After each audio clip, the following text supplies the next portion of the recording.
Work ചെയ്ത് ക്ഷീണിച്ച് അവശനായി വരുന്ന ഒരു ഭർത്താവിനോട് ഒരു ഭാര്യ ഇങ്ങനെ പെരുമാറുക? ഒരാശ്വാസവാക്ക്, മനസ്സ് കുളിർപ്പിക്കുന്ന ഒരു പുഞ്ചിരി, അല്ലാതെ മുഖവും കുറിപ്പിച്ച് അകത്ത് കയറിയിരിക്കല്ല വേണ്ടത്. ദിനേശേട്ടാ, ഞാൻ വന്നേ പിന്നെ ദിനേശേട്ടൻ വല്ലാതെ മാറിയിട്ടുണ്ടോ?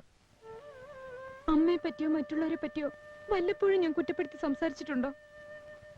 അതൊക്കെ അമ്മയുടെ ചില മൂഢധാരണകളാണ്. ശോഭ അതൊന്നും കാര്യമാക്കണ്ട. എന്റെ അച്ഛനും അമ്മയോ ഒരിക്കലും എന്റെ മുമ്പിൽ മുഖം കറുപ്പിച്ചിട്ടില്ല. ഞാൻ അതിന് അവസരം ഉണ്ടാക്കിയിട്ടില്ല. ദിനേശേട്ടന് പ്രകാശനും തല്ലുകൂടുന്ന കണ്ടപ്പോ ഞാൻ ശരിക്കും തളർന്നു.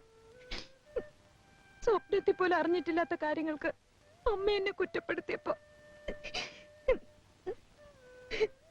പോകരുതെന്ന് ഞാൻ കാല് പിടിച്ച് പറഞ്ഞു നോക്കി. ആരോട്?